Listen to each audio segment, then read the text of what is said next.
اب شہر آرزو میں وہ رعنائیاں کہاں ہیں گل کدے نڈھال ہے گل کدے نڈھال بڑی تیز دھوپ ہے۔ آخری مصرع میں شاعر کنوؤں کا تذکرہ کرتے ہوئے کہتے ہیں کہ جو پانی کے ذخائر ہوتے ہیں وہ بھی پانی سے خالی ہو گئے تھے اور سائے کی متلاشی نظر آتے تھے کہ سائے کو ڈھونڈتے تھے۔ متلاشی ہونا، نظر آنا یا ڈھونڈنا، گویا گرمی کی شدت سے ہر کسی کو پریشانی میں مبتلا کر رکھا تھا۔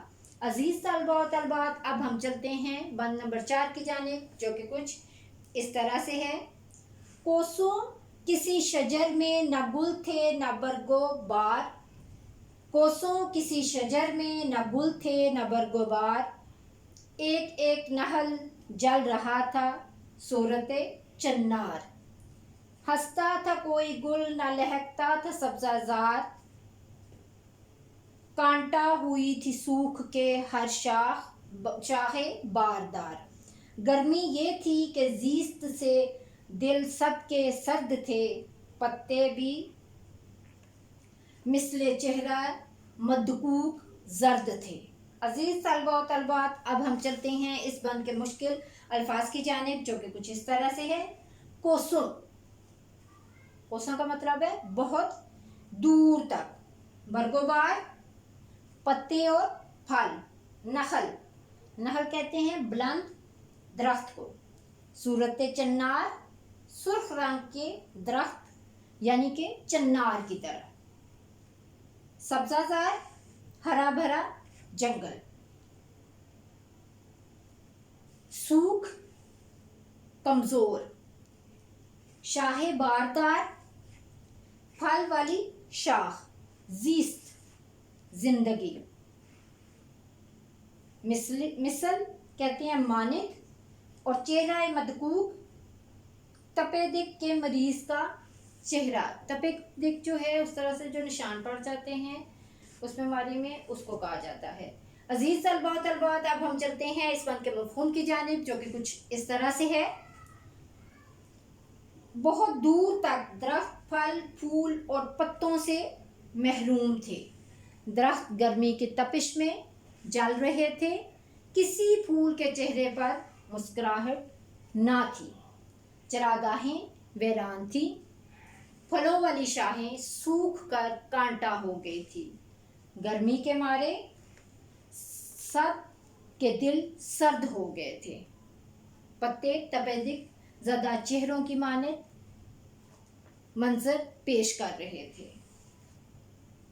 عزیز طلباء و طالبات، اب ہم چلتے ہیں اس بند کی تشریح کی جانب، جو کہ کچھ اس طرح سے ہے۔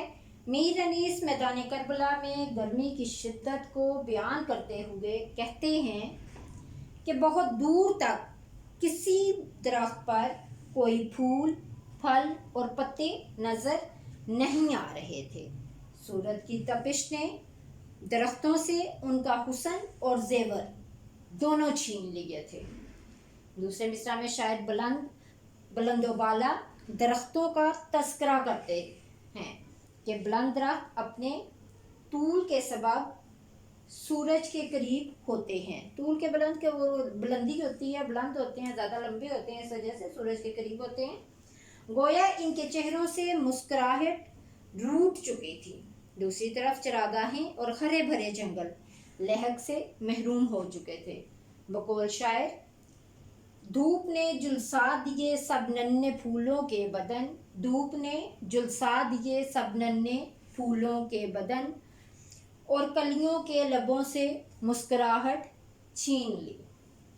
چوتھے مصرع میں شاعر شاہ باردار کا تذکرہ کرتے ہیں، وہ شاخیں جو عام حالات میں پھلوں سے لدی ہوئی ہوتی تھی، آج سوکھ کر کانٹا ہو گئی تھی، ان پر پھل تو دور کی بات ہے، سبز پتے بھی نظر نہیں آتے تھے۔